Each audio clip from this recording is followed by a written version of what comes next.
katika kuona. Kuona jambo kabla halijatokea inategemea imani ndani ya mwonaji.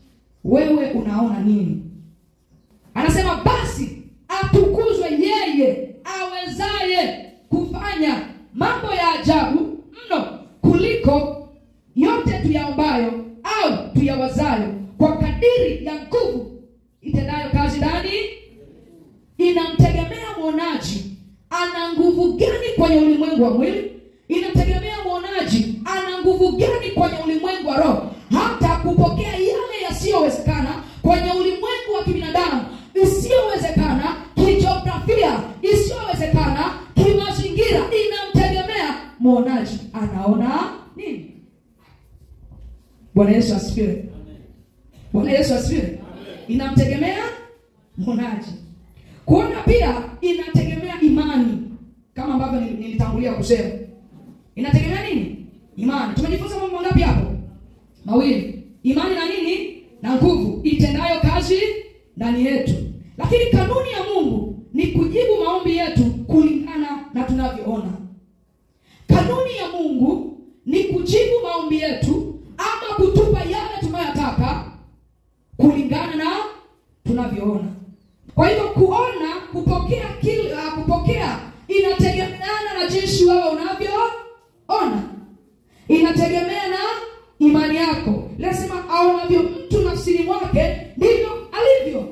Kama wewe ukiona ni mtu wa kushindwa, ni mtu wa kuridhika, ni mtu wa maisha yale yale, ndivyo itakavyokuwa kwenye ulimwengu wa roho, ndivyo itakavyokuwa kwa Mungu. Kwa nini? Mungu anakuona vile ulivyo na anakufanyia vile ulivyo. Lakini ukitoka kwenye kiwango ya vile ulivyo ukaenda kwenye kiwango cha juu, maana yake utakuta naye Mungu kwenye kiwango cha juu. Usiridhike na hali ulionayo, usiridhike na maisha ulionayo, wala usikae kwenye jiografia inayokuambia leo wewe tu ni mtu wa kuuza ili duka litaongezeka, wewe tu ni mtu wa kufanya kazi au utatoka, wewe tu taka kwamba kile unachokifanya kiongezeke. Taka kile mahali ulipo uende mahali pengine. Lakini nini kinakuamulia?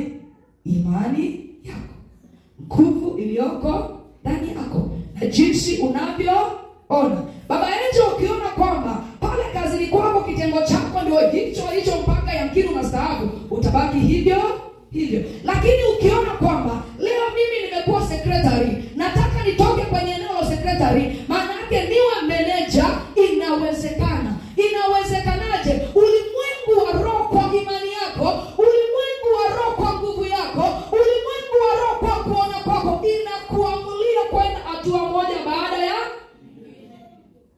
nyingine. Kijana, ukiona kwamba level yako ni pale pale ulipo, utabaki pale pale.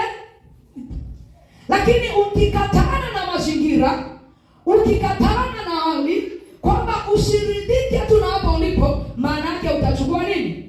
Utachukua hatua. Na hatua ya kwanza utachukua imani. Hatua ya pili nguvu. Hatua ya tatu kuona. Bwana Yesu asifiwe.